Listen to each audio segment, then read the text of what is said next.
Thank you. Kindly maintain silence and request you to put your mobiles on silent. Right. We move on to the next session, which is titled Scaling Gujarat's Fisheries Exports Through Next Gen Logistics and Maritime Infrastructure. I would like Mr. K.R. Patni to welcome Shri Arun Kumar Solanki ji, Additional Chief Secretary, to this forum. Thank you, sir, for gracing the occasion.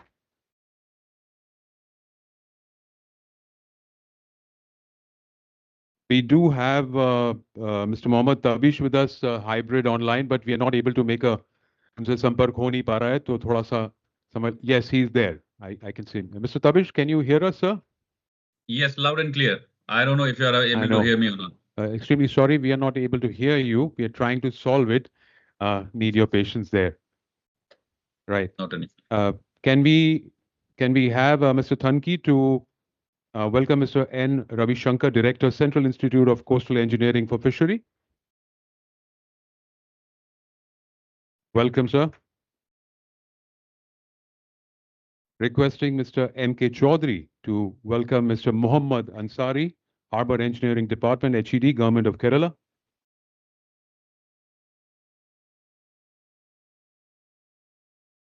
Thank you for joining. Requesting Mr. R.P. Sakralia to welcome Mr. C.M. Muralidharan, Lead Technical Specialist, Project Design Team, Food and Agriculture Organization of UN.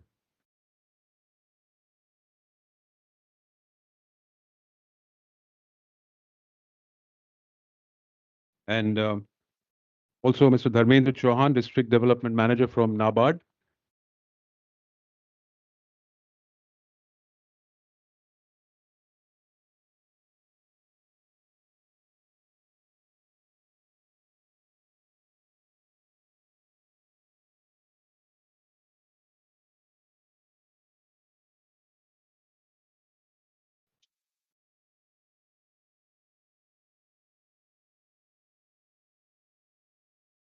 And also welcoming Mr.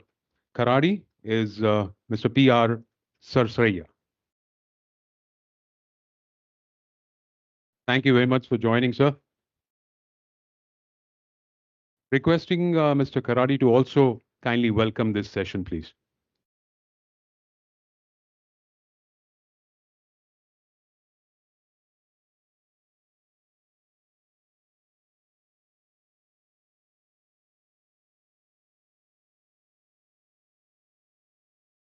It is a great pleasure to welcome you to this important seminar on scaling Gujarat fisheries and export through next-gen logistic and maritime infrastructure.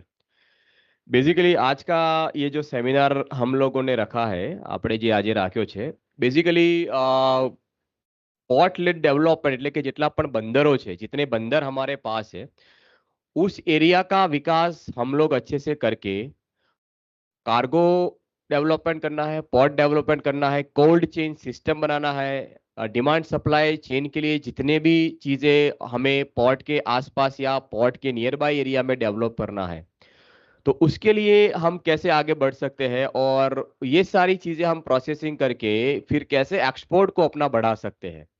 तो this is basically our focus and by 2035 जब Gujarat state उसके 75 year complete करेगा and 2047 जब अपना देश आज़ादी के 100 years पूरा करेगा तो हमारा लॉजिस्टिक और मैरीटाइम इंफ्रास्ट्रक्चर कैसा होना चाहिए, हमारा क्या विजन होना चाहिए, उसके ऊपर आज का ये सेमिनार हम लोगों ने रखा हुआ है. अलग अलग गुजरात का अपने जो पोर्ट्स है करीबन 104 जो फिश लैंडिंग सेंटर और फिश हार्बर है वो हमारे नोटिफाइड है और उसके अलावा भी जो गुजरात मैरीटाइम बोर्ड और बाकी के बड़े जो पोर्ट्स है उसका भी अलग से विकास जो है वो गुजरात गवर्नमेंट कर रही है. खास करके जो क्लस्टर्स है जो दरियाई पट्टी में हमारे क्लस्टर है उसको आइडेंटिफाई करके ये क्लस्टर में कैसे हम लोग प्रॉपरली मे बी जीआईडीसी अगर प्लान करना है तो जीआईडीसी कैसे कर सकते हैं, प्रोसेसिंग प्लान करना है वो कैसे कर सकते हैं, और वहां से पैकेजिंग के से होते हुए जितने भी स्टैंडर्ड्स है, whether it is European union और American standard, how we can comply with that standard and we can export the fish and seafood to the western world. ये प्रकार का एक जो हमारा आयोजन है वो रहेगा। इसके अलावा भी अभी हमारा एक डीप सी फिशिंग में भी फोकस बढ़ता जा रहा है।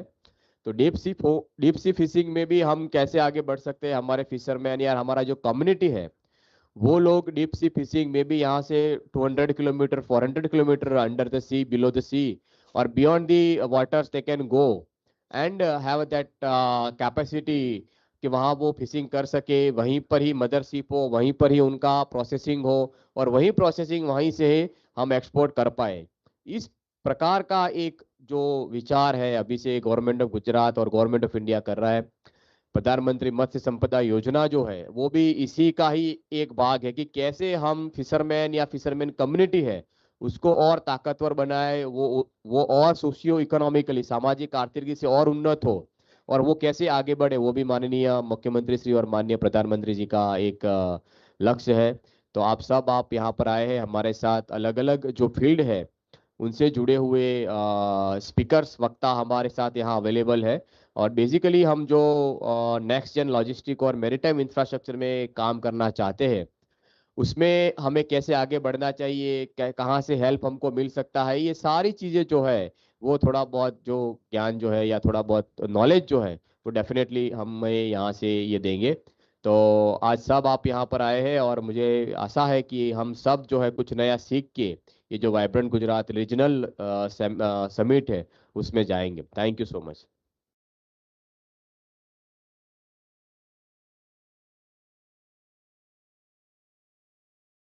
श्री खराड़ी, आपका खूब खूब धन्यवाद इस वेलकम एड्रेस के लिए। दोस्तों आगे बढ़ते हैं। I request Shri N Ravishankar ji, central institute. Just checking sir again. Tabish sir, can you hear me? Yes, I can hear you, but I don't know if you can hear me or not. We can hear you. A huge round of applause for you. Thank you so much. Thank you, sir.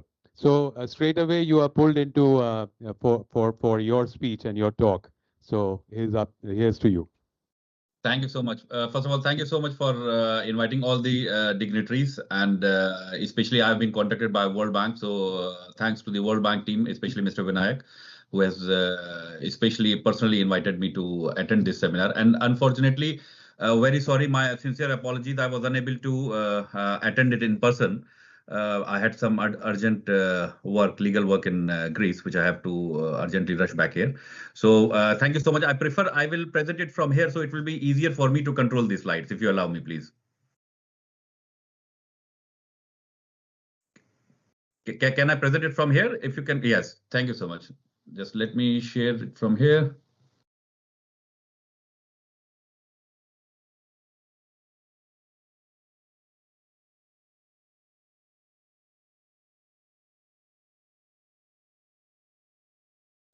So without taking further of your time, quickly let me introduce myself formally. So I'm Mohammad Tabish. I'm heading Aquabridge Holding as a group CEO.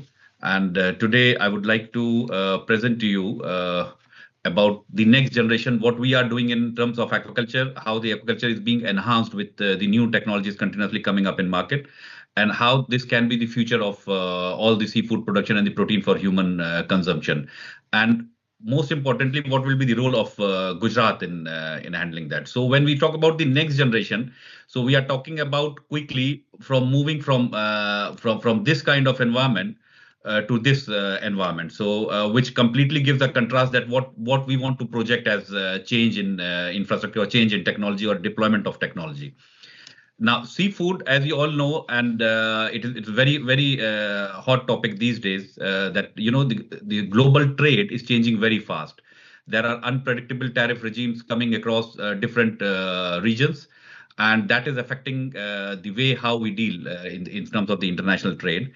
And global seafood, especially, is changing again very fast for other four reasons also, which are the quality specs, which are continuously requested by the European Commission and by the American FDA regulatory authorities, and also how fast we can deliver that product, considering most of it are perishable products, and the traceability and the carbon and ESG scrutiny for that. So, having said that, that the things are changing very fast. So what is the role and how we can implement, or how we can put our own effort in terms of changing it and see the next decade comes as a decade for seafood in Gujarat and throughout India. Now, Gujarat having the longest coastline, biggest untapped, not too much of mariculture being tapped there, long coastline as it was being mentioned earlier during the talk, that high seas are being opened up. So that's a good thing. You know, you have a huge coastline and a huge continental shelf in order to capture. And yes, all the international waters are next to you in order to catch all this untapped potential. And then you are next to the global shipping lanes, you know. So, for other places, like we are doing a project in UP, for other places where the infrastructure needs to be built in order to create a logistic channel, you are sitting on that. So very few regions get this proximity or this chance. So you have a strong port system, which was again mentioned during the talk earlier, that you're already having multiple ports. So that makes it easier for you to be connected to the world. Now, how this relates to the global seafood reality. So we all know that, you know, the population has been continuously increasing, and by 2040 we are expecting 9.45 9.7 billion population. Capture fisheries is already stagnating, so only source of high quality seafood protein will be through aquaculture, which can continuously add, because capture fisheries has already becoming stagnant. And those areas which are next to coastline, they are working on the blue economy aspect, and they are the one who will be able to harvest more resources from the sea. But again, aquaculture is going to play a key role in terms of the next stage of development for seafood. Now, but there are limitations when it comes to the traditional aquaculture. Yes, aquaculture will add a lot of potential, lot of value. But when it comes to traditional aquaculture, what we used to do earlier, we have inconsistent seed supply. We have high mortalities in that, insufficient feeding. It's a labor intensive system, you know. You can't do much branding, you can't do much certification of that when it comes to a traditional way of culturing. And what it gives you a biological rate, it gives you economic risk, and it lacks the global competitiveness. So what we do and what we promote, how we shape the future, that's the key for the next decade and for the next years to come. Now, how we propose to shape the future of aquaculture from an extensive to move to a sustainable tech-driven aquaculture, where we do digital management, smart harvesting, data-driven decisions, unlike human dependencies, where we rely on staff to inform that, you know, what is happening and how the production is going good, or we remain blind until it is harvested from the sea. So these uncertainties, we are trying to take it out in order to make it efficient, high quality fish farming system. Now, I will give you a quick glimpse of what we intend to say when we say about extensive and moving towards the sustainable aquaculture. Now, this is a traditional pearl farm, uh, and the next image, what you see, is an advanced farm. That's the difference. Now, if I want to export this product from here to Europe, that is much easier for me to take up with a quality production. But if it is not a quality production, definitely I will face hiccups in terms of capturing the Western market. So this is, I'm just showing you some pictures in order to get an idea that what image we want to project when we talk about the technology building. It's not just about putting up more equipments on site. It is about how we do the process. So this is a pearl farm which we are doing in Abu Dhabi. And in this image, what I would like to highlight, that from this system from 1984, we reached to a system where it is completely advanced, completely controlled, a high quality production. All the EU approvals and FDA approvals are there in order to exercise the control of the quality and to export it to these markets. I don't know how much of the audience is from the technical background, but wanted to show to you this image specifically, that this depicts how the brood stocks are kept. Now, you must be knowing in your area that mother fish are kept in ponds in an open system, which is not having the biosecurity as we implement in the other regions. So this is what, when we talk about the technology, it's not necessarily about deploying more equipment or being high tech, rather than changing the protocols also and way that how we do the agriculture. So what we are talking about, moving from this kind of system to this system where we have the efficiencies, where we have the quality control, where we have the certifications, where we have the post harvest control on the quality of the fish. So you fetch the premium on the same product, rather than losing the quality of the product and fetching less price on that. And then how this is sold in the fish market. So you all know, you must have visited at a point of time fish market. You must have seen the fish market all around India. Now, what we are projecting a fish market is from this. This is a rendered image of a Dubai fish market. Now it is ready, developed. So this is what we call the transition from a traditional way of doing the things to an advanced way of doing the things.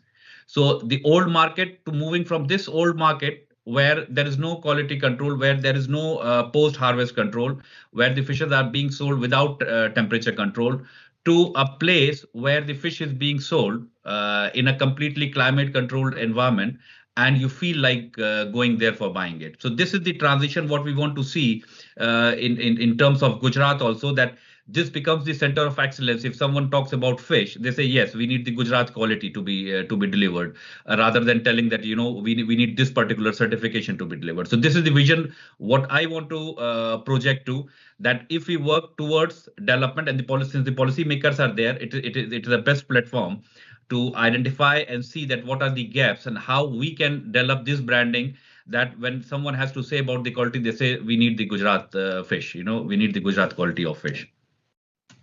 So this is how the new Dubai fish market looks like. Now, what we do in next generation aquaculture? So we control the biology, we do the instrumentation, we do the intelligence. So we deploy a lot of AI, and we do the policy, market and policy interface, that how we deal with the currently changing scenarios globally.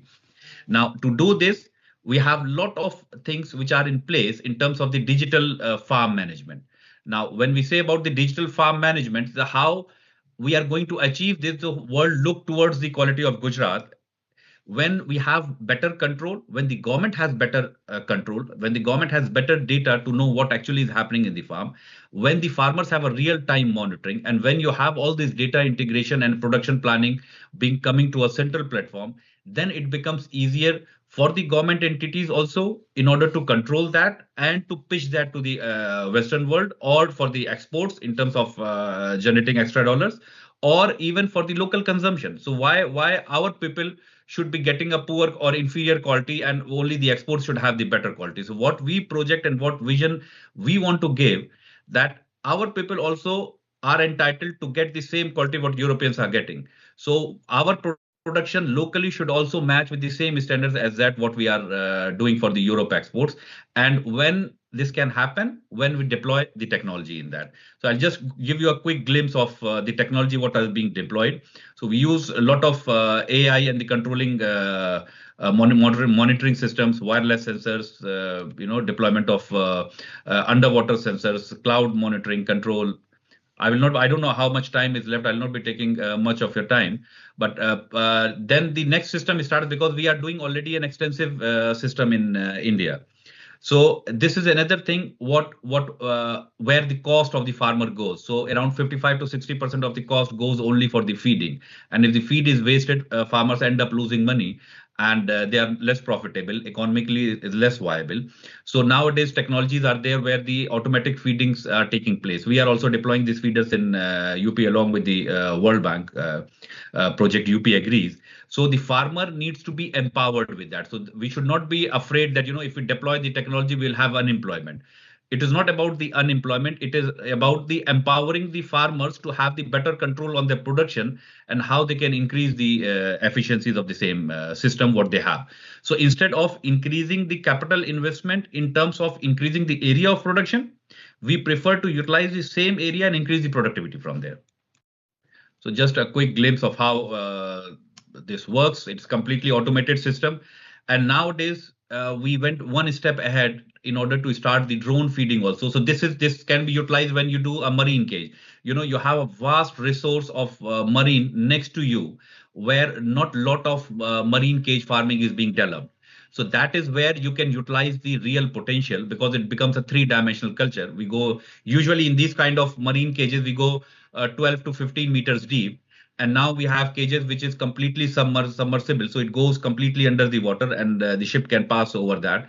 It goes to the pristine water underneath. It's temperature controlled in terms of that it is more cooler when it goes down. And then you have more circulation within. And then you use the drone feeding system in order to deploy the technology to get the proper benefit out of the farming system. Now, intelligent market-driven harvest and value optimization can come when we start deploying these technology. So when we deploy the technology, we can forecast that how much production is coming. So government knows that what sort of volumes will be coming, and if we are facing an issue for any geopolitical reason with one country, so in December, let's say for sake of discussion, December will have this much of volume coming in. So what are the other options? So the government can support the trade arm of the Department of Economy, or whichever the relevant authority or competent authority can support the farmers, that we have excess volume coming. So we have to look for other alternative regions for in terms of export, or in terms of local supplies within the region also.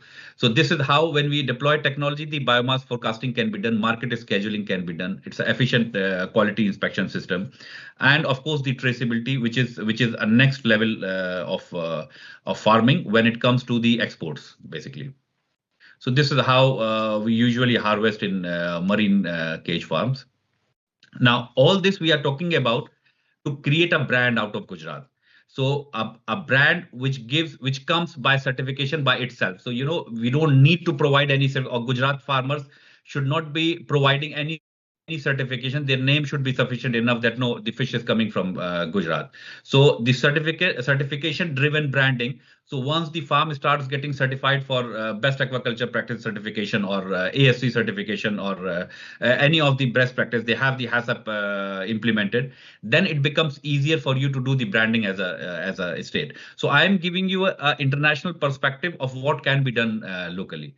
So then one of the key aspect of international exports and the branding comes from the antibiotic free positioning. So we don't use a lot of chemicals, we don't use a lot of medicines when it comes. And then your original branding story comes up. And in next decade, if this is done, if these parameters are put in place, if the technology is put in place, definitely there is no way we'll not be able to create a brand out of Gujarat. Now, same concept we have started applying in Uttar Pradesh, where we recently launched a project along with UP Agrees, again a World Bank initiative, and the support of the government of Uttar Pradesh.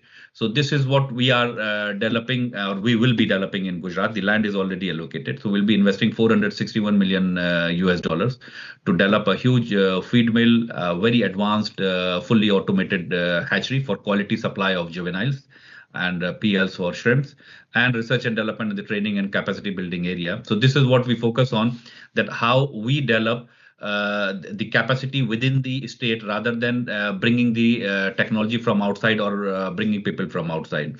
So local capacities needs to be enhanced, and for that a lot of work needs to be done on the community development and the capacity building programs. And this is where the UP Agrees project, or the World Bank role comes in, and the local government role comes in.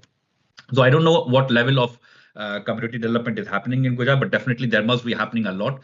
So that needs to be integrated with the technology development and other practices, what are best practices, what are happening in other parts of the world, in order for the capacity to be further enhanced if the capacity is already there. So I'll not be just giving you a quick glimpse of what the project look like. So since we have the regulatory bodies and the decision makers are here. So what we suggest, a policy shift from the old subsidy and input and volume target based in order to have a next level of policy for performance-linked system and data backed credits and quality linked and harvest intelligence to be deployed when the farmer support is upgraded. So we don't recommend too much of subsidies, but subsidies and healthy subsidies or right subsidies can definitely make a lot of difference in terms of improvement of the sector. Now, from farm to the global market, a strategic roadmap, a digital farming, a smart harvesting, traceability, brand, and global market integration. These are the few key points which you need to look forward in order to develop the aquaculture to a way that it becomes a global brand. When they talk about Gujarat, and this is what the final concluding line for me would be, that over the next decade, Gujarat can move from exporting seafood to exporting certainty. And that is what global markets pay for. I thank you all again for listening me. I do not know because it's not a direct interaction, but definitely it's next time, definitely I will make sure that I will pass by Gujarat along with the World Bank and the local government team in order to see that how we can be part of that. Thank you so much again. Hello, sir. So, there's a question for you, sir. Yes, please. Mr. Tabish, can you also talk about the global value chains that you're linking, like the way we're working in UP and how it's going to the global value chains? Just a couple of sentences on that, the way you explained to the Chief Minister, Mr. Yogi, and the Chief Secretary last time. Thanks. Thank you so much, Mr. Nayak. So technically, we have a large setup in Greece where we are exporting to 31 different countries, and we have contracts with any big supermarkets, you can say, like from Costco in US, Costco in Canada, to Mercadona, to Lin, to Carrefour in Spain. Every big market. So we already have a big distribution channel which is already set up and multiple products being exported. So when we set up any unit, and this is what we intend to do from UP also, that we are the local production from our facility and from the local farmers, we are bringing it to a processing plant which will be EU approved and FDA approved in order to merge it to the distribution channel what we already have to export it to 31 different countries. So this is what the global platform we intend to build, and definitely we are very much open to discuss with the Gujarat government also that how we can implement the same kind of structure in Gujarat. Thanks, Mr. Tabish. Thank you so much.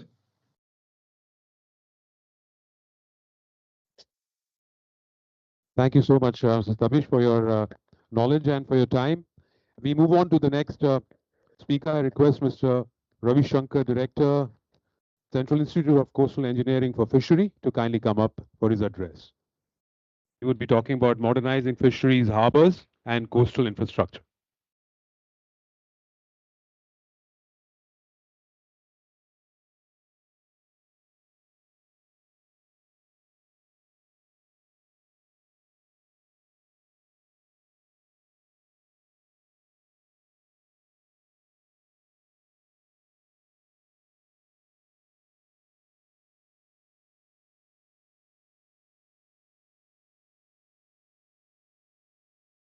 A very good afternoon, all of you.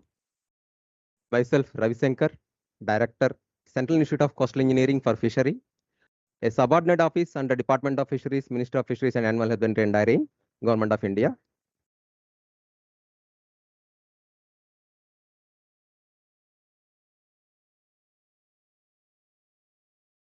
Hello.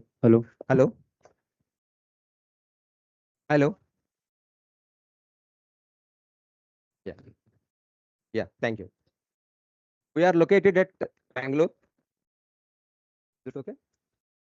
We are located at Bangalore. My topic of discussion today is modernizing fishery harbor and coastal infrastructure, a blueprint for boosting Gujarat's marine export competitiveness. As we know, in the morning also, so many speakers told Gujarat is having a long coastline, which is around 2,340.62 kilometers, around 21.09% of the total coast length of India. It has 15 coastal districts, right from Kutch in the north to Valsad in the south. Whereas what we observed is we have only 5 fishing harbors in the entire coastline of 2,340. It comes to more than 450 kilometers per a fishing harbor. Whereas we can observe a state in our South India, Kerala, is having around 20 kilometers a harbor. So in this sense, probably the Department of Fisheries and Government of Gujarat may have to work hard to create more number of fishing harbors. While coming to total fish production, as you all know, in the year 24-25, it was 10.42 lakhs metric tons, in which, interestingly, the inland fisheries is contributing more, 7.64 lakh metric tons, whereas marine fisheries is contributing more here, whereas inland is contributing only 2.78 lakh metric tons. The export in 2024-25 was 2.82 lakh metric tons, valued at 5,889 crores. The 5 fishing harbors what I mentioned is Chakhau, Porbandar, Mangrove, Veraval, and Dholai. And 3 fishing harbors are coming up. They are almost in the completion stage. Madhwad, Navabandar, and Sotrapada. In addition to this, 18 number of fish landing centers are also contributing for the coastal marine production.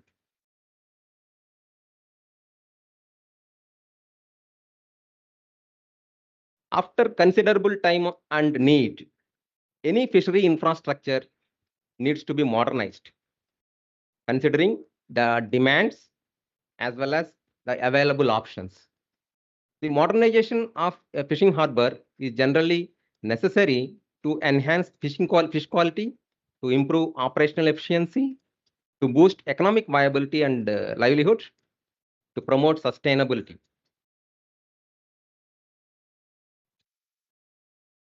By maintaining good hygiene in the premises, preserving efficient cold chain, and implementing international standards of seafood, fish quality can be enhanced. By using real-time data of operation of fishing vessels, usage of automated systems for streamlining of operations, adopting better infrastructure for operational efficiency, operational safety, and can be improved. Allocating dedicated outfitting areas for fuel, water, and ice, these can improve efficiency of the operations.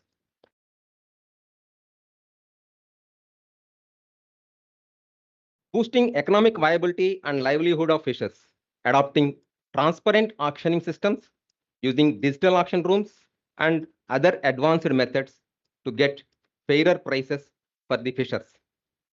Setting up of quality control labs and processing units nearer to fishing harbors to boost the value addition of the products. Promoting sustainability and environment, using eco-friendly practices such as construction material, solar power, waste management, etc., and conserving natural resources of like using techniques like TRAS and promoting climate resilient structures. These are all some of the modernization necessities.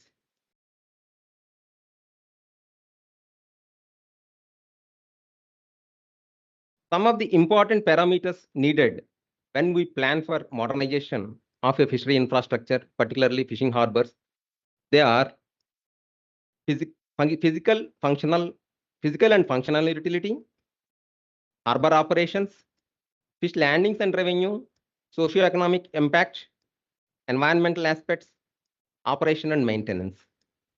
While coming to physical and functional utility, it is to evaluate the structural integrity of existing fishery infrastructure like breakwaters, quays, wharves, and buildings, ice plants and internal roads, and sanitation systems. The harbor operations are to assess in terms of fishing fleet, where it is exceeded the design fleet size, usage of different facilities like sloping ramp, slipway, gear sheds, etc. Fish landings and revenue to assessing quantity of fish and crustacean landings species wise and the revenue generated through it versus the initial design values. When it comes to socio-economic impact, direct and indirect employment created by the facility, considering the initial design value, improvement of income of stakeholders, growth in the ancillary industries in the hinterland of the fishery harbor, environmental aspects, the requirement of maintenance of basin depth, waste management, and impact on surrounding ecological systems, operational maintenance, working staff, harbor budget, charge mechanism like user fees, wharfage, etc. These are some of the important parameters which we will take into consideration for evaluating for requirement of necessity of modernization of a fishing harbor. Okay, how modernization helps to boost the export? It enhances the quality and safety, improves efficiency and value, increases competitiveness among the exporters, supports sustainability. By improving the working conditions of ice plants, cold storages, preventing spoilages, by adopting modern facilities to achieve hygiene and sanitation, by implementing tools like AI and digital tracking for various certifications which are required for export processing quality, improving efficiency and value, streamlining of various procedures and systems, adopting traceability of fish caught as prerequisite for certain certifications and exports, and thereby value addition.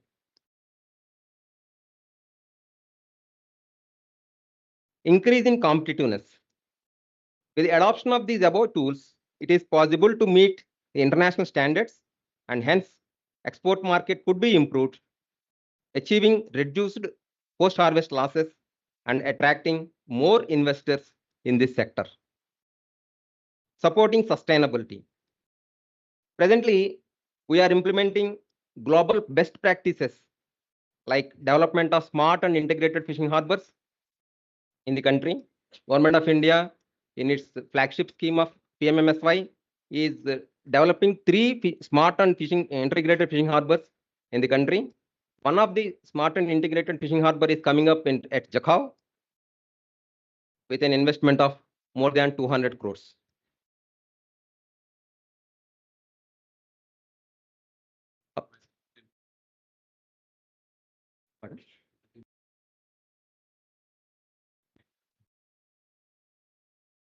How modernization helps the cold chain at a harbor will be improving the higher shelf life of export and catch. The quality labs will make you access to the European market as well as US markets.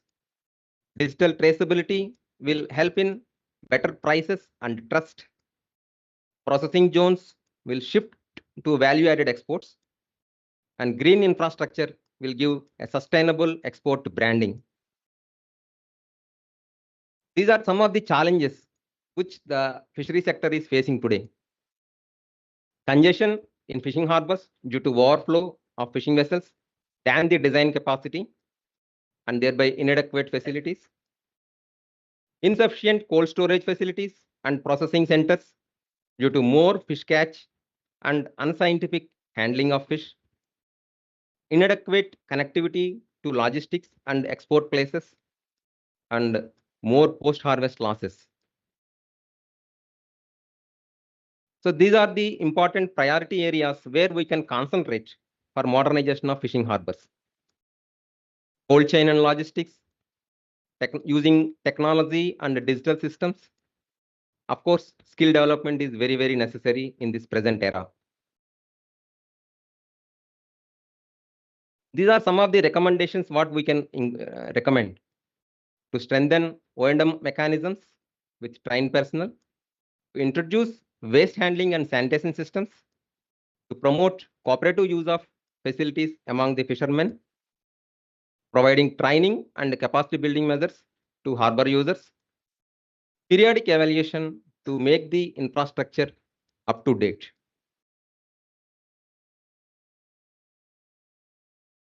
Modernizing fishing harbors and coastal infrastructure is not merely an infrastructure upgrade. It is strategic economic imperative.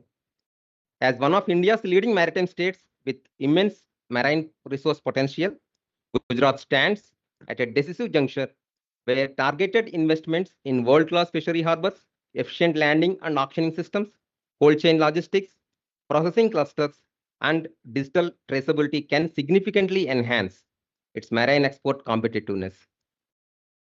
A modern, hygienic, and climate-resilient harbor ecosystem will directly reduce post-harvest losses, ensuring compliance with stringent international quality and sustainability standards, and improve value realization for fishers and exporters alike.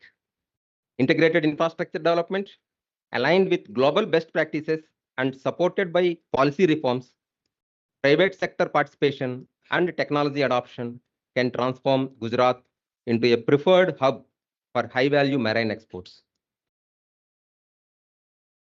Thank you.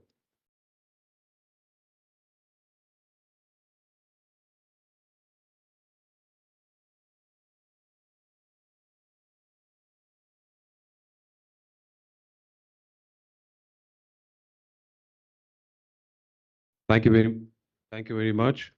Requesting Mr. Mohammad Ansari, Harbour Engineering Department, to kindly come up, and also request you to keep it brief, if you can, please. Thank you so much.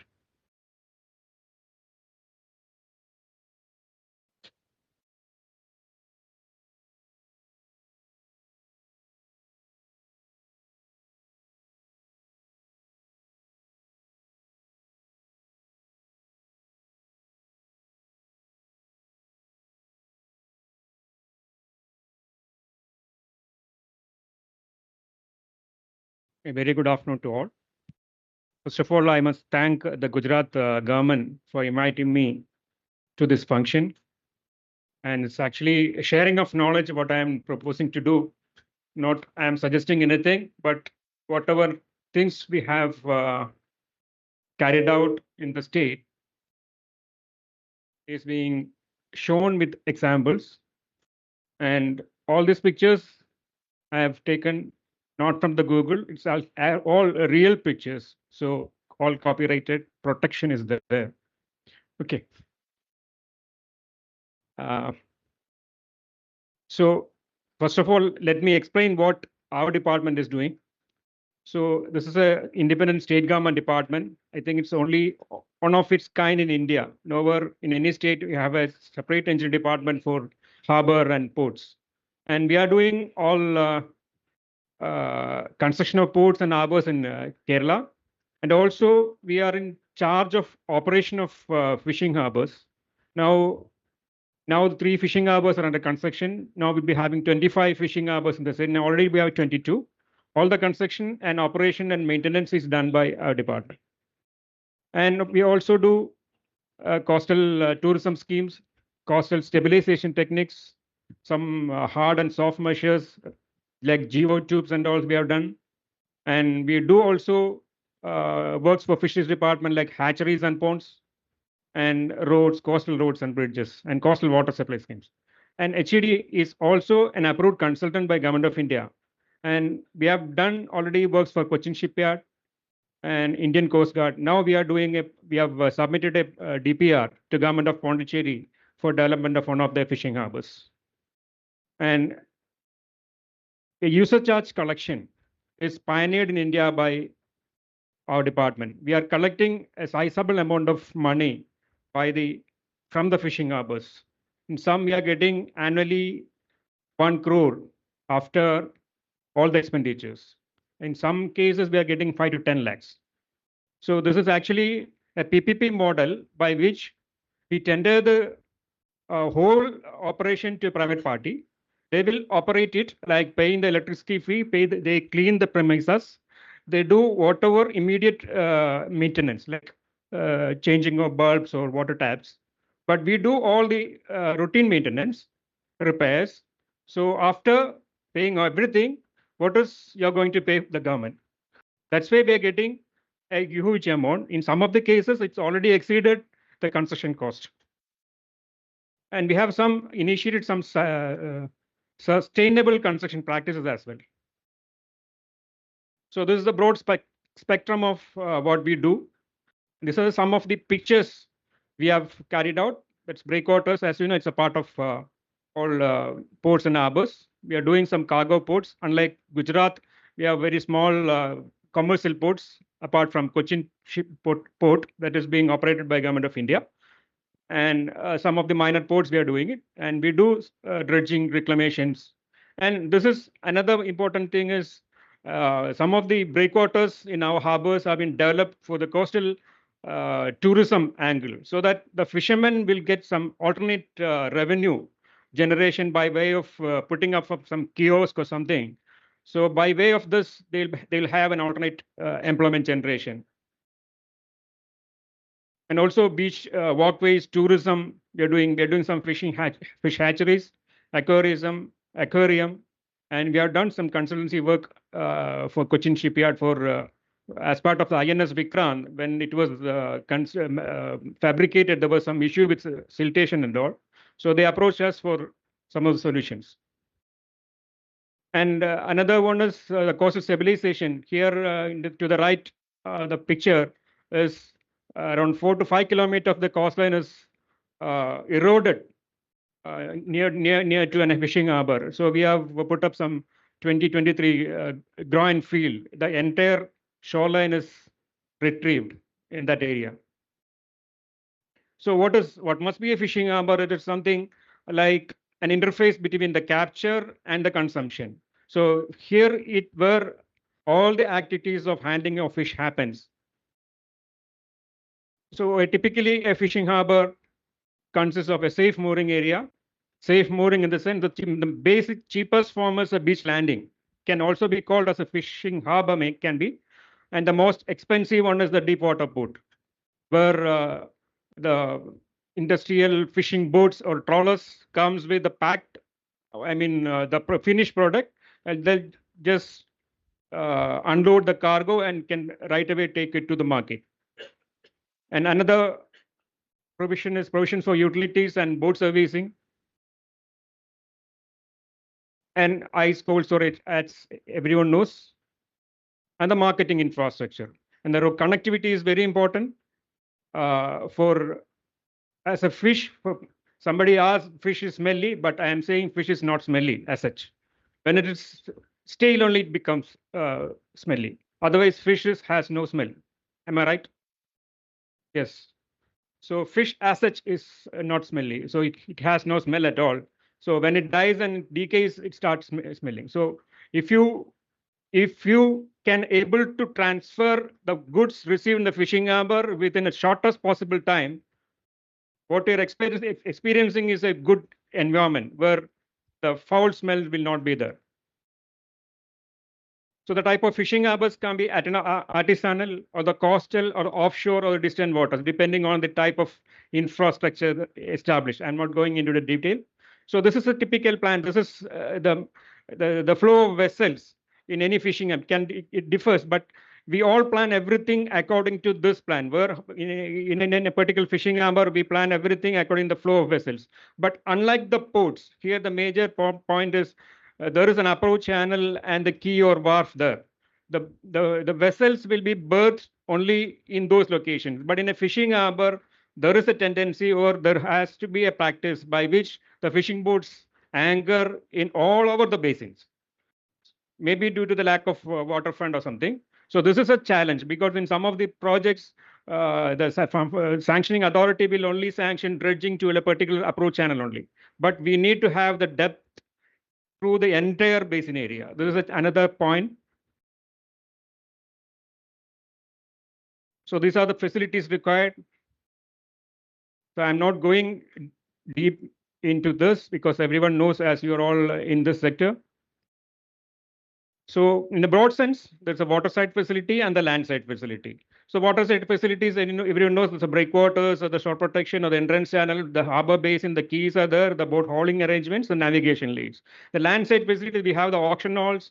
It's not necessarily in all harbors, but in most of our cases, we have almost all the components. Net mending sheds, boat repair, and marine supply stores, administrative, ETPs, security cabins, and all those systems. So our strategy was something like this. We had in 1982, 82, our department was one. At that time, there was only hardly 1 or 2 fishing harbors. So the aim was to basically address the fishermen. What they need, they need a safe anchoring place for the vessels. So at that time, our priority was to establish more number of fishing harbors. The hygienic aspect was never a concern in India or at that time. So we established maximum number of fishing harbors. Now it's almost 22 and 25. Now we are approaching the government of India for any funding of another 3. But see, our director is there. He is not willing to sanction more, saying that it's already 20 kilometers you have. Now we have the government of Kerala plans to establish 3 more. So they are saying it's now 20 is now 17. You can't sanction more or something. So another point is, it is an industry induced development is there. When there is no fishing boats, means there is no, it doesn't mean that there is no potential. If you establish some fishing harbors, what happens? The common man, the fisherman will start buying some boats and establish something. So it's a kind of, actually what happened in Kerala is actually, it's something like this. It is a infrastructure induced industry. Actually, there was not such of boats in the initial period. And the government of India in the initial period supported creation of or the fabrication of new trawlers. It was part of a fishing harbor project in the earlier project. So it is a kind of attitude we have to make. Considerable revenue is being generated. And this is what happened in our case. Initial from beach landing to auction halls were there, but it was auctioned on the floors. Now we have in some of the harbors, hygienic raised auction spots are there. So in the planning of fishing harbors, the first and foremost, this is what I keep on trying speaking to everybody. You need to understand the fishermen first. So they have a different practice in one, even in Kerala from 600 kilometers, there are different auctioning practices. In some cases, they're auctioning right inside the boat. They don't keep it on the auction floors. Okay. What I learned is they are running short of time, so I'm not going much deep because it's a topic which needs to be discussed in a very broader platform. So this is some 1 or 2 points I just want to mention. Here we are speaking about standards. So when it comes to standards, these points are all to be taken into consideration. So I'm not reading it, but some of the concepts take a very good point in the planning of infrastructure. So, for example, overcrowding is definitely reflect into unhygienics. So if there is a very good infrastructure there, if there is overcrowding, definitely you won't get a hygienic fish. So here you can see the picture. This is one of the fishing harbor. It's all crowded. So I'll just show this. This picture is shown intentionally. Like this is the first. Maybe I am the first one to implement a hygienic auction spot in India. When we started, the fishermen started all agitation against it. We were running away from them. Here, the European Union says, maybe there are some objections to that. It has to be insect-proof nets has to be there in the auction halls, for the sake of saying. But when we establish the right picture, in a humid country like India, without no AC, people were sweating like anything.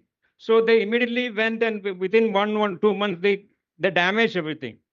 Because now this fish, I mean, insect-proof net, now they have taken out from the Indian context, EAC. In the initial bill, I quarreled with them like anything. So they said, this is the European condition. If you want to buy it from you, you have to have insect-proof net. But one beautiful day, I went to the fishing harbor after construction of this.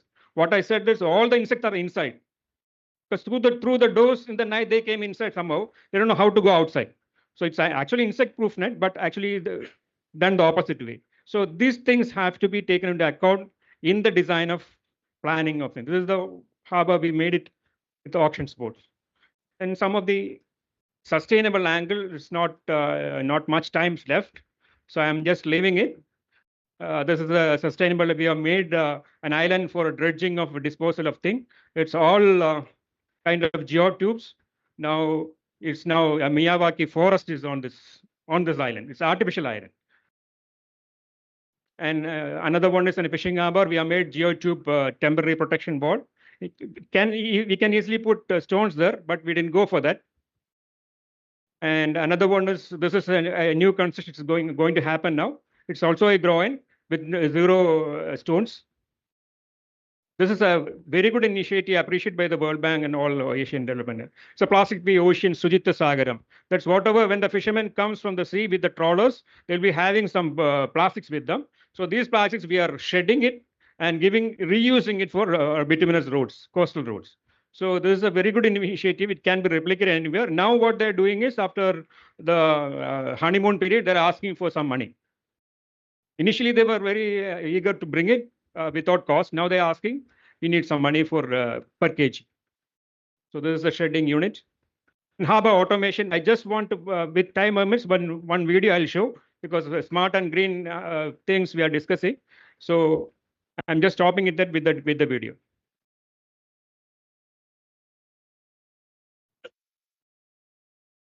Here, the smart and green component, Government of India have approved for some of the harbors, but nobody knows what to do because we are the pioneers of doing fishing harbors. So we are actually tendered the work and how to automate the system. So here the challenge is the automation. Can you have the sound?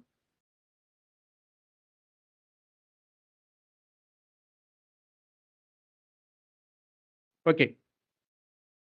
So this is what is happening in the bottom side of not been shown there.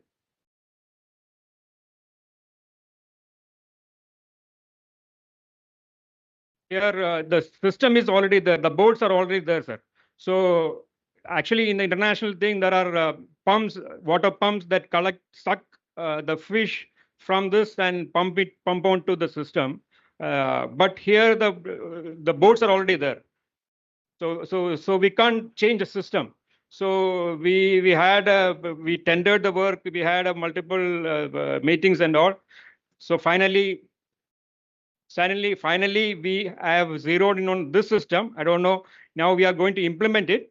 So this is where the bottom containers of the ship or the vessel, all the fish is collected overnight, maybe 4 or 5 days trip. This is the bottom carriage of the trawler. Here the segregated fish is there. Now they will take this to the upper deck. This is the lower deck. They will take it to the upper deck with manpower. And from the upper deck, it goes to the auction halls. It's all manual labor involved. There's actual real video we took on the site in multiple fishing harbors. And how can we automate this? That was the challenge. So this is how they convey it. And they've taken it to the top deck. And next, they'll take it to the auction halls. Here you can see they're auctioning it outside the auction because it's early morning and there is no issue of sunlight now. Here they're transporting the collected trolleys into, after auctioning, they're taking it to the loading vehicles manually. So what we have done is a system which replaces this. This design is already, the work is tendered now, and it's going on. It's been done as part of a PMMSY project. So a lift system by which it will be taken from the lower deck to the upper deck. It comes up. Then the crates are coming up. Then it will be taken through a gantry system where I'm making it faster because through the gantry system, it goes up and it can be lowered at any designated location where it will come down at a designated location. Then it can be taken to that. Here I have the challenge was there was cross walking across the auction halls. So initially we thought of planning through the floor. So through the floor means all the walking is blocked.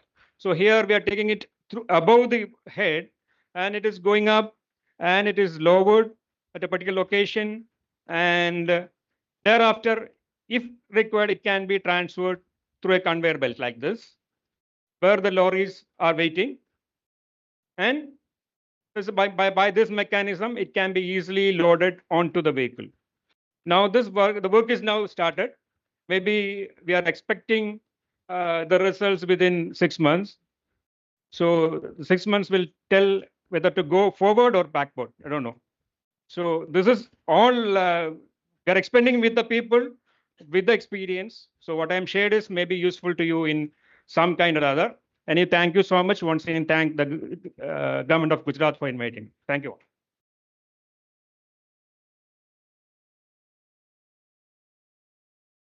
Thank you very much. We move on. Due to paucity of time, समय की विडंबना के कारण मैं request करूंगा CM Muralidharan ji, lead technical specialist, to kindly tell us the crux of his presentation instead of a longish presentation, and we are extremely sorry for that.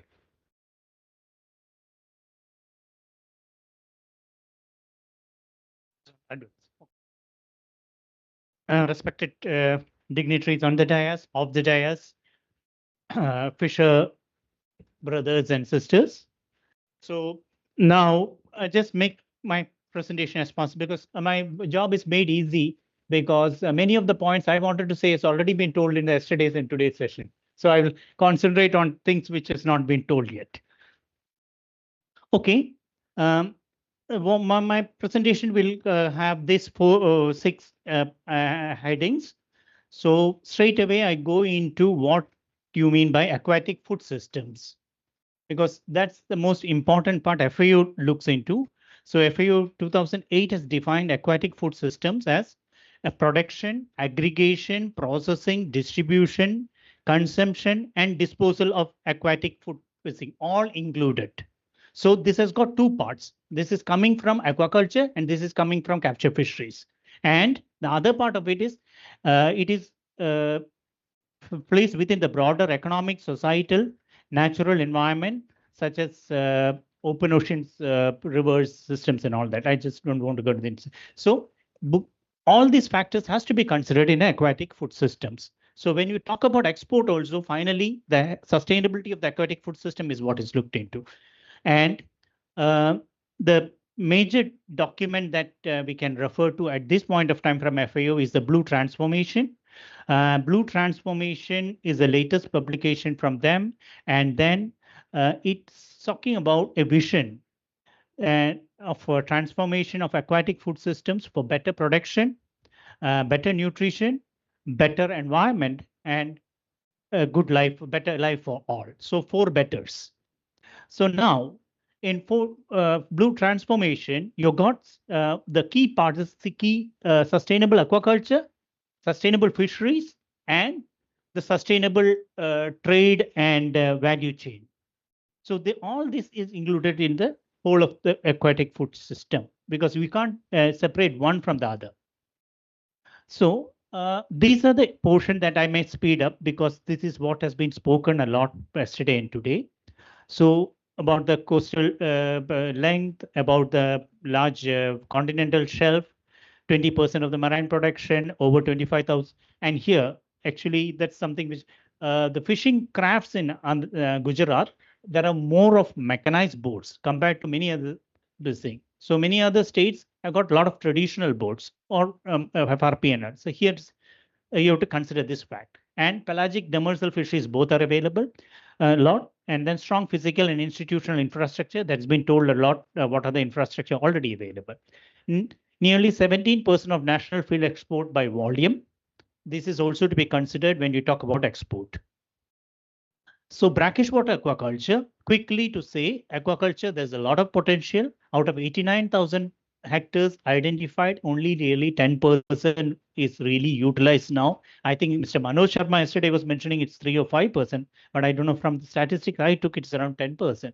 There's a lot of potential for increasing brackish water aquaculture. And we have got progressive farmers. That's like Mr. Manoj Sharma or Saji Chako and many people I know here who have been doing monodon culture, because the past 2 decades have been a Venami culture, this thing, but now that is Andhra model is completely Venami. Now only they're shifting slowly to monodon. But here they've been showing success of monodon culture. And monodon culture, the tiger prawn culture, is more for quality and high value. Venami culture is quantity and low value compared to this thing. So you'll have to balance between these two thing and look up other commodities. So that's about thing. And then freshwater aquaculture. I think this has not been spoken much. We've got a lot of potential, and freshwater aquaculture is still dependent on village ponds in Gujarat. That's what I understand. And they are still limited to carp culture and very extensive type of culture. So this is something having high potential, may not be have a large export market, but the domestic market, Gujarat being a less consuming state, there's a lot of potential for sending to other states. So this is something which has to be tapped. Now, mariculture potential, I think enough has been spoken for the past 2 days about what are the potential seaweed culture, cage culture, and so on. So this is something which we'll have to look into. Okay, other opportunities. Strong on the export side, processing units. There are many processing units, and then strong government support. Now, thanks to PMMSY, Infrastructure Development Fund, and so on, advancing of the digital governance traceability, at least for capture fisheries in Gujarat, we have got a lot of traceability started putting in place, saying based on digital systems. But still, the one with efficiency of it and the thoroughness of it has to be looked into. And then value of marine exports. We have already told what's the value, when 68 million saying in 2001 has increased to 606.7 million in 2023-24. And export basket, again, diversification possibilities that we'll have to look into, because still it is shrimp dominated. And Gujarat has got a lot of potential for fish.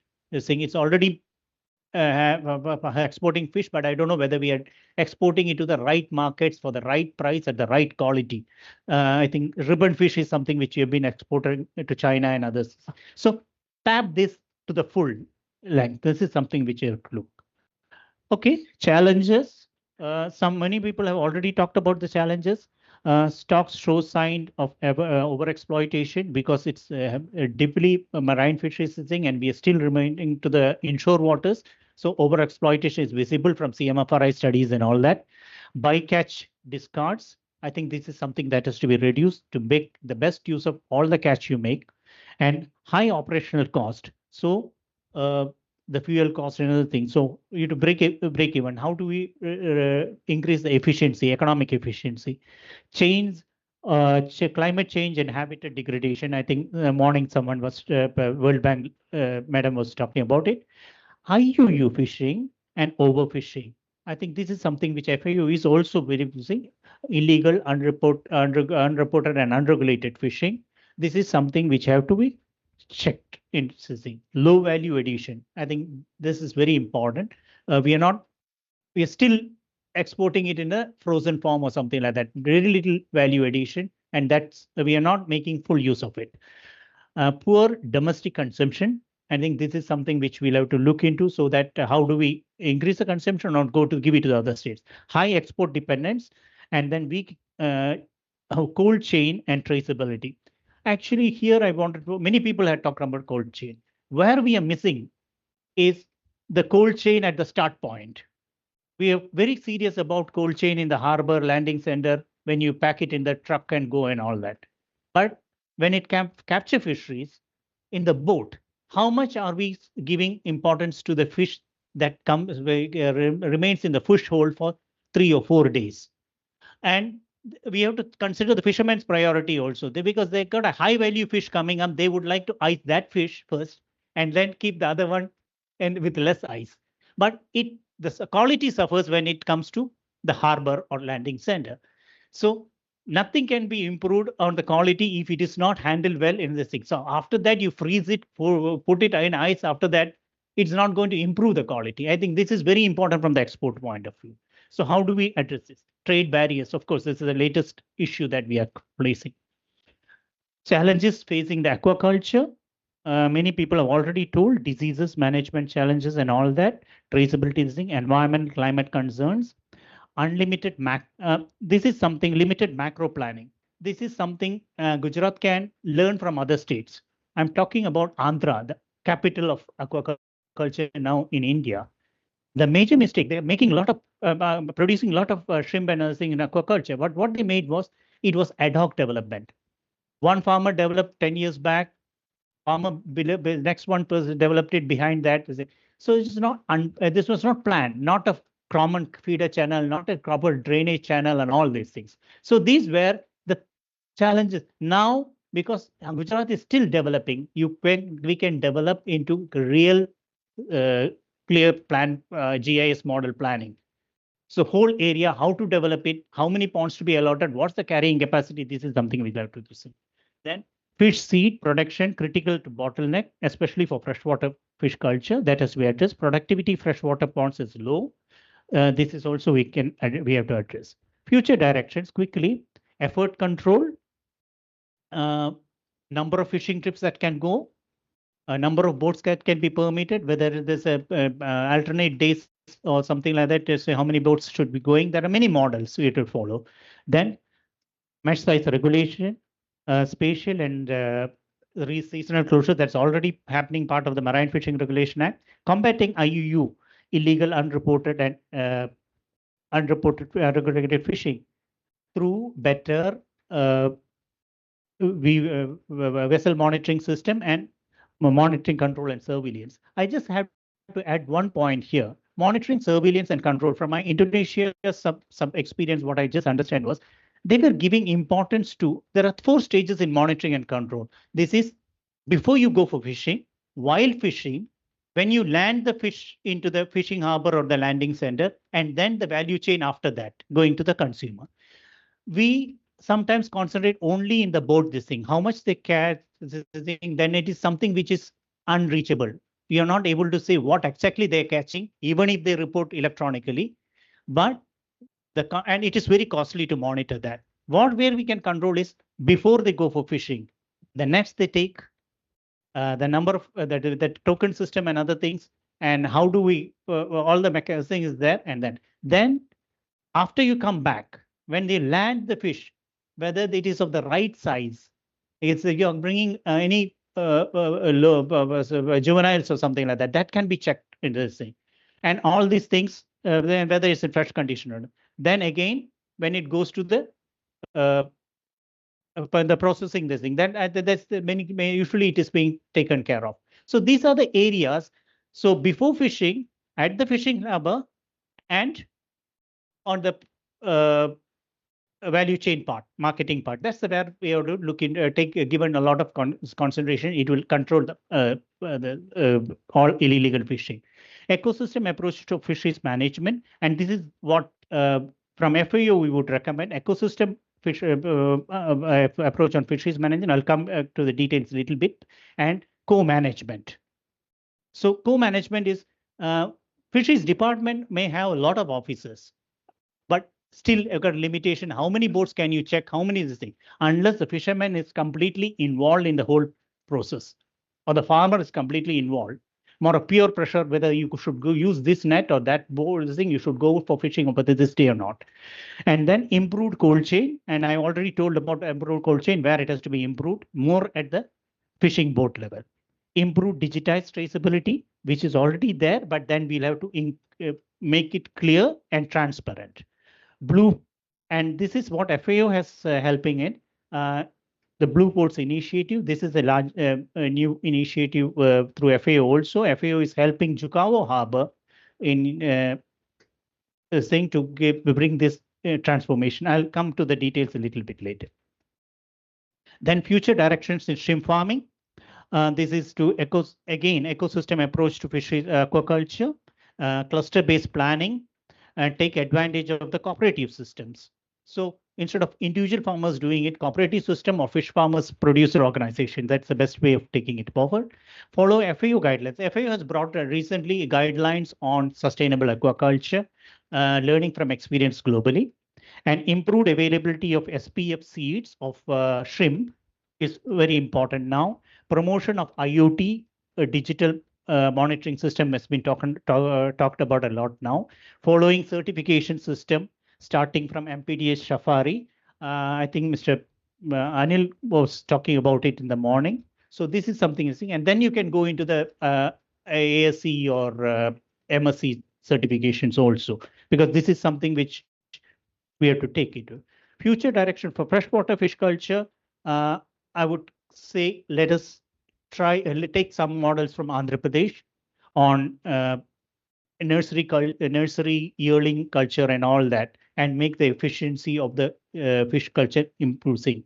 More hatcheries to produce this thing, and then best packing and this thing, because packing method and transportation method is very important for Gujarat, because consumption is less here. If you are aiming at consumers outside the state, how best you transport the fish is very important. And then follow ecosystem approach to aquaculture, follow ecosystem GSA guidelines for sustainable aquaculture, diversify the species as much as possible, from carps to pangasius to tilapia, freshwater prawn, and so on. Follow traceability and certification. I think we would like to emphasize traceability and certification, the key core item that has to be there for export and even domestic market.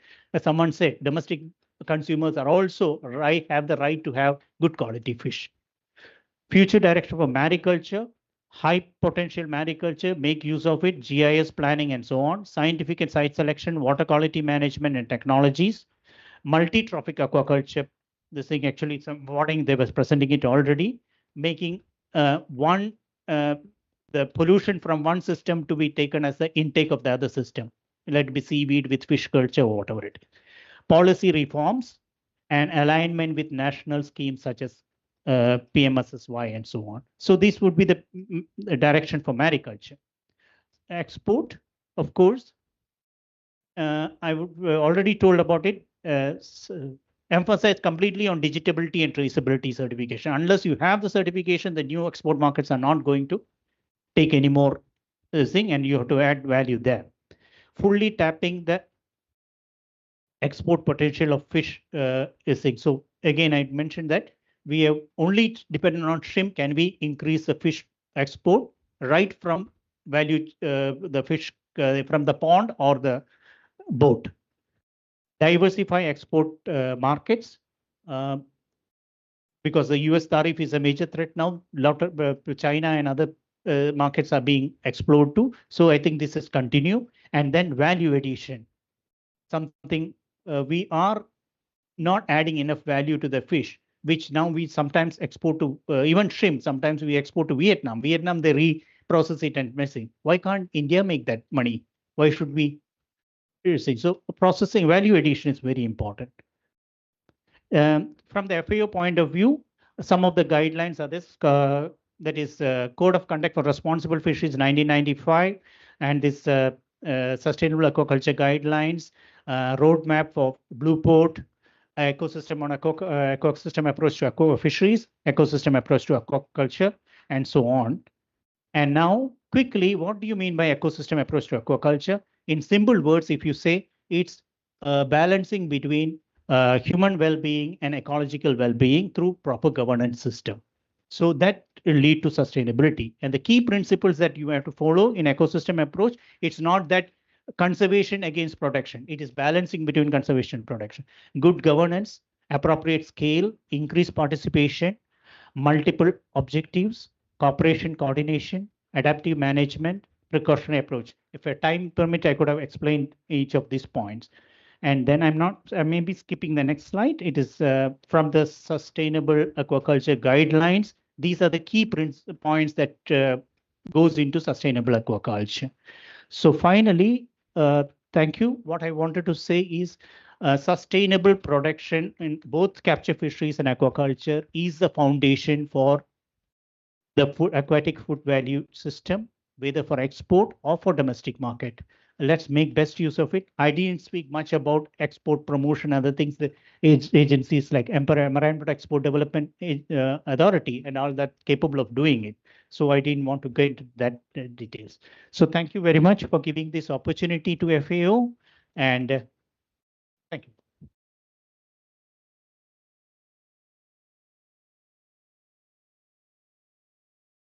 Thank you, Shri Muralidharan, for understanding the time paucity. And Dharmendra Chauhan जी, आपको बुलाना चाहूंगा नाबार्ड से district manager. आपसे भी, क्योंकि आप last speaker हैं, तो आपसे सारी एक्सपेक्टेशन आपसे टाइम बचाने की।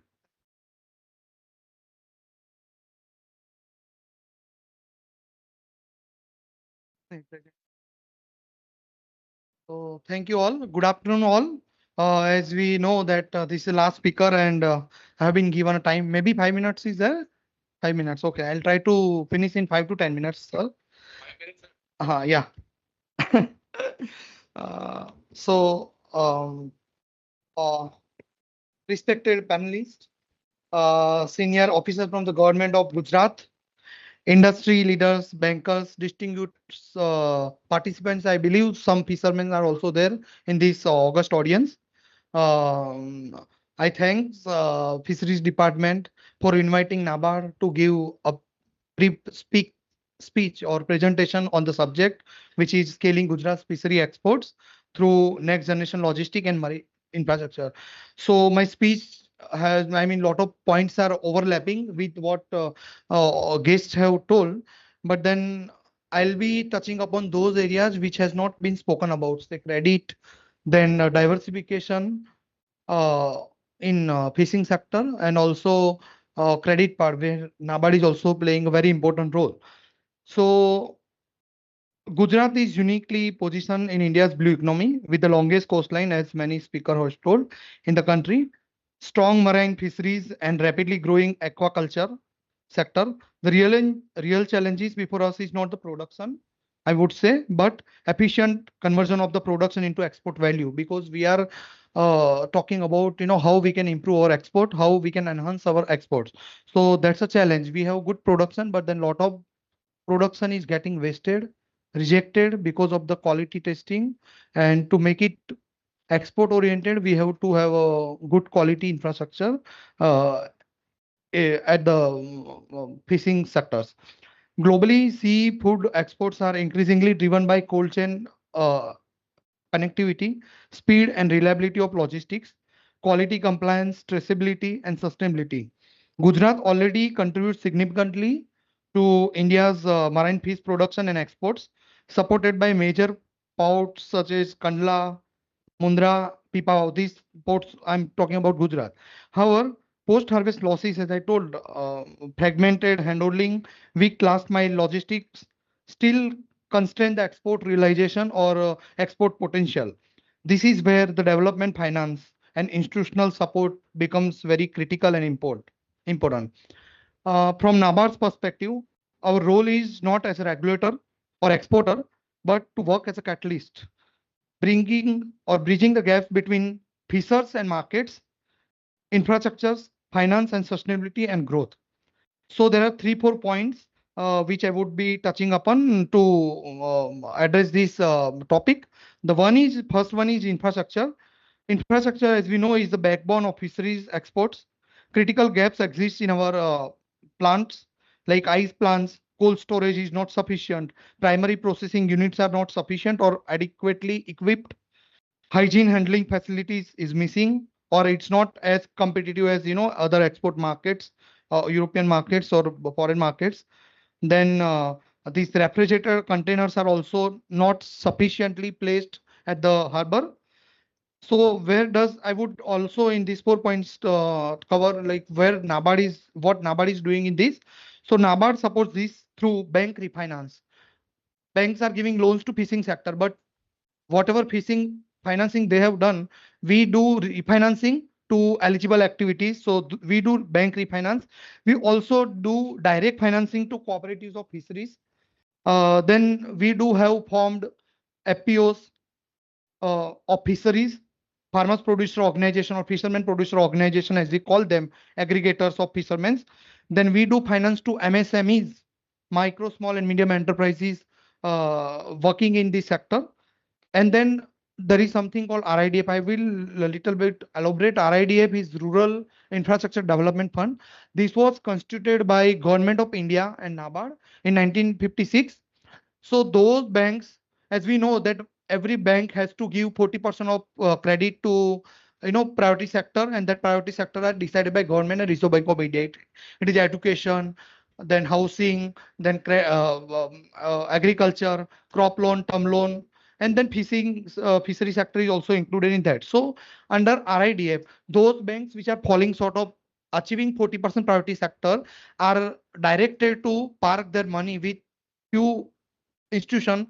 NABARD is one of the institution, and that fund is being utilized for creation of the infrastructure at the ground level for agriculture and rural development. So through these our RIDF, and by the way, these RIDF funds are being given to state government and state government units, central government at a very concessional rate. So and it is being used for creating rural infrastructure. So we give to the fishery sector also for creating infrastructure. As we know that fishing sector is very capital intensive. We require a lot of funds. So the one which are being somebody covered that Navi Bandar or somewhere the port is going to be ready. We have given huge amount of loan under this RIDF fund. So that's it. Then the second point is next generation logistics. The theme is covering that. And maritime infrastructure are now competitive necessities. Efficient integration of reefers, I mean containers with ports, then faster testing and certification, digital traceability and seamless movement from the landing centers to export terminals are very, very essential. While port expansion is led by government and private players, NABARD complements these efforts by financing first mile and last mile logistics.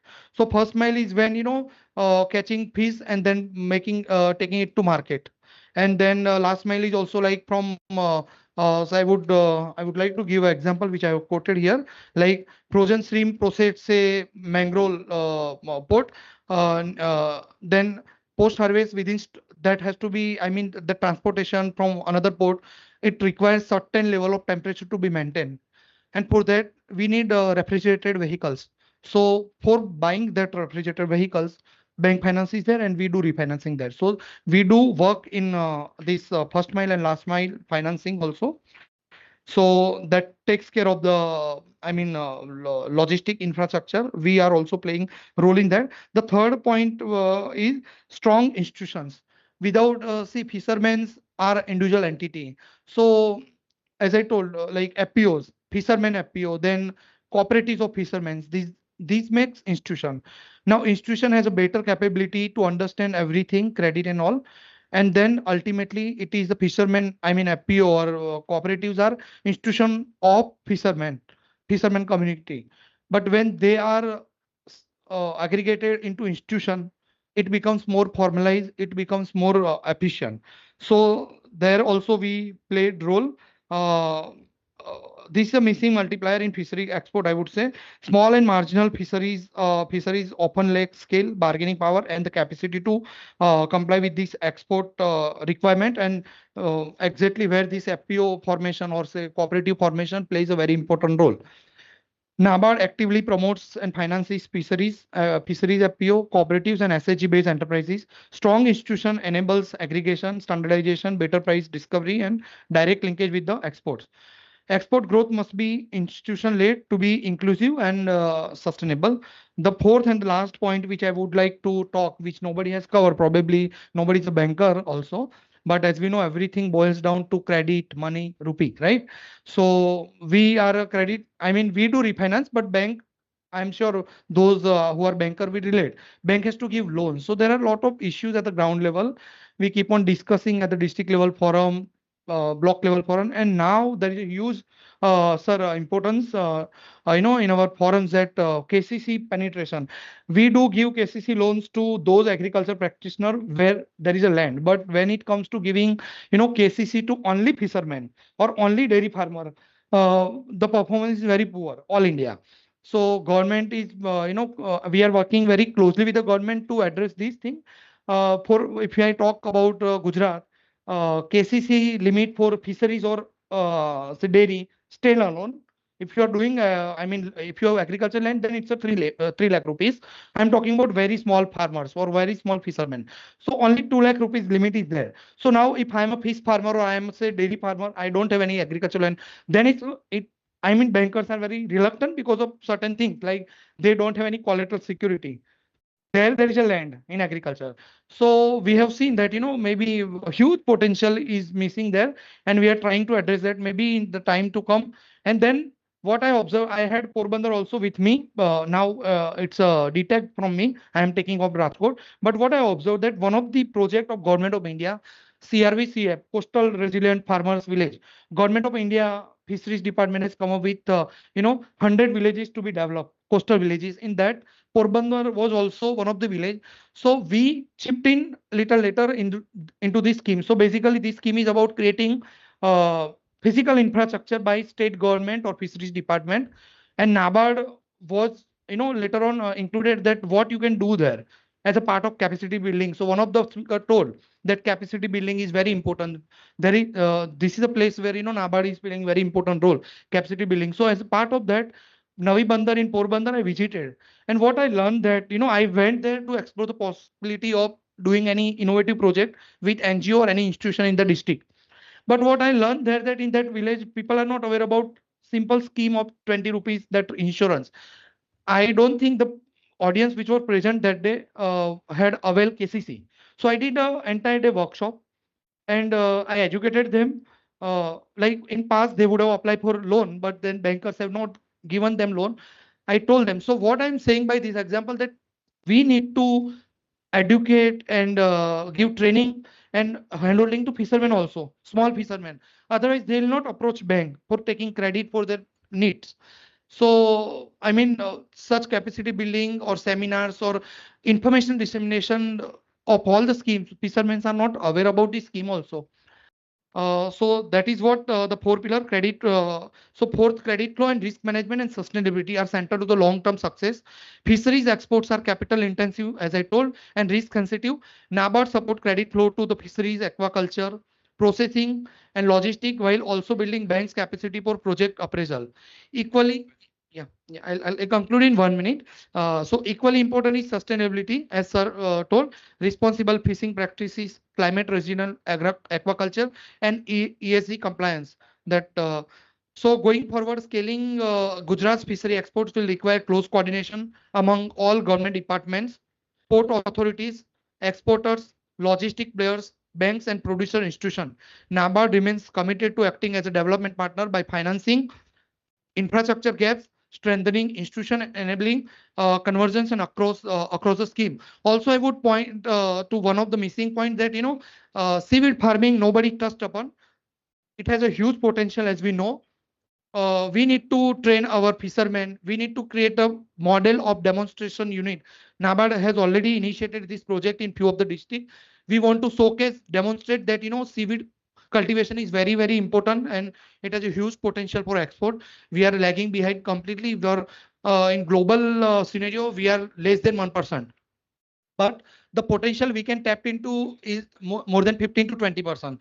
So in conclusion, I would say that Gujarat has all the ingredients to emerge as a global fishery export powerhouse with next generation logistic, modern maritime infrastructure, strong producer institution, and sustainable finance. The sector can deliver global competitiveness along with the resilient natural livelihood. Thank you all for patiently listening.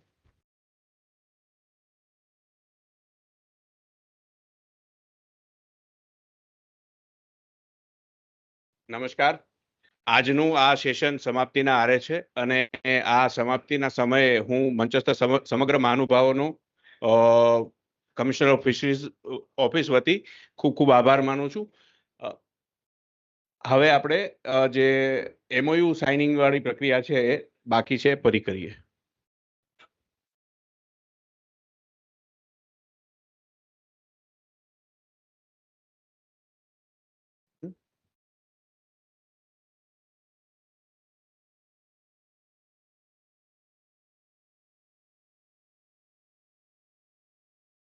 કાંઈ વાંધો નહીં, મજા કરની હવે.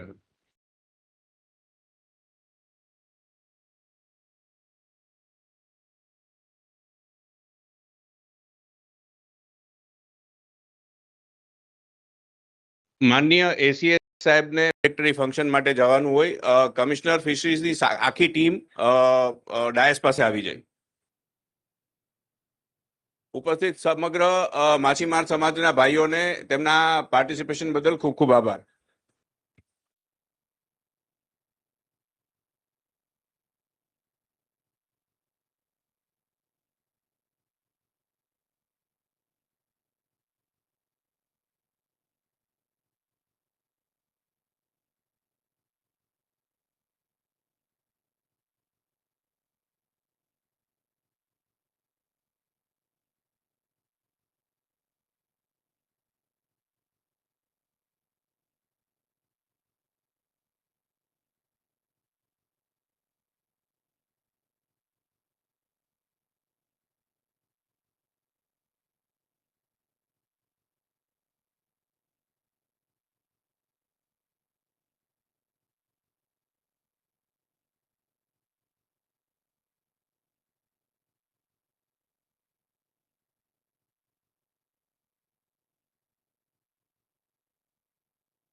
Yeah, sir, you can take this part only. Yeah.